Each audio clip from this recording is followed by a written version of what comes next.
Catherine, thank you. Let's talk more about who might replace Clapper or other top intelligence spots in the Trump administration with the chairman of the House Committee on Intelligence, Devin Nunes. He's also a member of Donald Trump's transition team. Thanks for being here, Mr. Chairman. It's good to be with you, Brett. That was quite something, that Wikipedia mention at the end of Catherine's Yeah, speech. it's embarrassing. I mean, this is part of the problem, I think, that why Donald Trump won, because there's incompetency at every level. I mean, even at the Department of Defense, which, you know, I think the American people trust the Department of Defense, but if they're using Wikipedia to justify billion-dollar decisions, there's a big problem. You think Clapper did a good job? Look, the thing about Clapper is he served for 40 years, a lot of that time in uniform.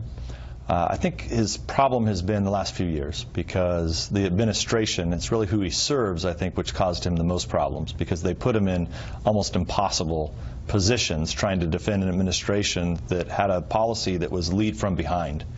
And so he consistently would try to, I think, I don't want to say not answer questions, but find ways to not answer questions, and I think he got himself into trouble. But with that said, I mean, look, the guy had a long, good career. He did a great job in many cases. I think just the last few years have been tough. You're on the Trump transition team. You've been publicly talked about as a possible director of CIA, director of national intelligence. Would you do that? Yeah, well, I've told him that, well, first of all, I have not been asked, but I agreed to serve on the executive committee, and you know, with the understanding that I was not going to be asked for any other position. I'm happy where I'm at. My family lives in California, and I just think it would be a really tough sell for that. Those are important positions. You have some names of people who might be considered? I do. I think you've seen a lot of them that have been going into Trump Tower over the last few days. But it's quite an organized process. It's been interesting to be involved in this, to see somebody from outside of government come in and kind of bring a business mind to this. So what Donald Trump did right away was put together an executive committee. He's working out of New York now. I think they'll gradually start to transition down to Washington here. But what they're using me for, which I've been very impressed with, is they ask me if I know someone and would I go out, would I call that person, would I recruit that person, and I've done a lot of that, and I've really enjoyed it. And so it just would be totally inappropriate for me to give you names. How about I'll give you names? Representative Pompeo? Pompeo would be a great choice for a number of positions. He serves on the Intelligence Committee with me.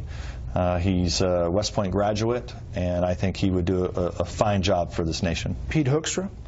Pete Hoekstra was chairman of the Intelligence Committee for a long time. Also, I think he's been with Donald Trump, spent a lot of time with Donald Trump. I'm not sure if he's interested or not, but I know that he's a quality guy. Is he going to have problems filling some of these top spots? No, this is what the press keeps reporting this. It's absolutely ridiculous. I mean, I don't have, my phone is ringing off the hook with people who are volunteering. I think the folks that are going to have trouble with this are the people who, for the most part, were trashing Donald Trump and never tried to help Donald Trump. And you know, there's some good quality people that probably won't be in this administration, but it's going to give opportunities to younger people and people who have been waiting in the wings kind of below this kind of Acela beltway, Acela corridor beltway problem that we have around here. What are three biggest threats that President Trump will face? Well, I actually always say there's five, and I'll do it real quickly, but you've got the jihad problem, which is ISIS, Al-Qaeda, etc. But the China, growing power of China, their expansion all over the globe. The Russia problems. Then you have the counterproliferation problems, which are kind of the crazy cats, which are Iran, North Korea, and others. And then surrounding all of that are the cyber problems, which at any given time, cyber can blow up in our face for all of those issues. So, so those are kind of the top five to me. And of those, is there one that I don't think you can say one's more important than the other, because I think all 5 on any given day can all be a big problem. Lieutenant General Mike Flynn is reported to be considered for National Security Advisor. I know you worked with him as he was the head of DIA.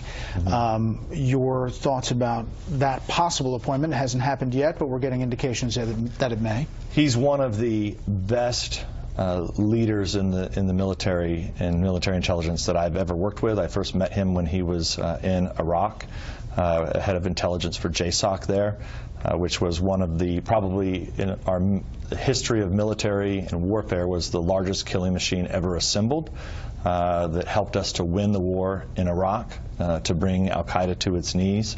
If you look at the teams that he's been able to assemble over the years, he's been one of our most successful military intelligence officers in modern history. There's some controversy that he signed up Turkey as a client for his consulting firm. This is the Daily Caller, an intelligence consulting firm founded by retired Lieutenant General Michael Flynn. Donald Trump's top military advisor was recently hired as a lobbyist by an obscure Dutch company with ties to Turkey's government and its president, Erdogan. He didn't reveal this when he wrote this op-ed about Turkey, that they need the U.S. support, and that Washington is essentially harboring Turkey's Osama bin Laden, is, in his words, this cleric that Turkey blames for possibly leading that coup.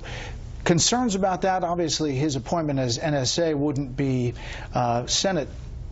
need to be Senate confirmed, but your thoughts on this and the criticism that he's taking? Well, Turkey. Well, first off, when people are out of not in government, they represent foreign governments. That's just how it works here. And he's a quality guy. He's a quality guy, and people would want to hire him. As it relates to Turkey, you have to remember Turkey is a NATO ally, and they are a problem child. Erdogan's caused a lot of problems. There was a coup there. We don't know exactly who was behind the coup, but what I would do if General Flynn gets into one of these positions, he would need to look closely at the intelligence, and then once he has all of that intelligence, kind of determine whether or not that would be the right decision. And he can always, with more intelligence, he could change his position, or he may be right, and we just don't know that. Mr. Chairman, we appreciate your time. Come back when you can tell us about some more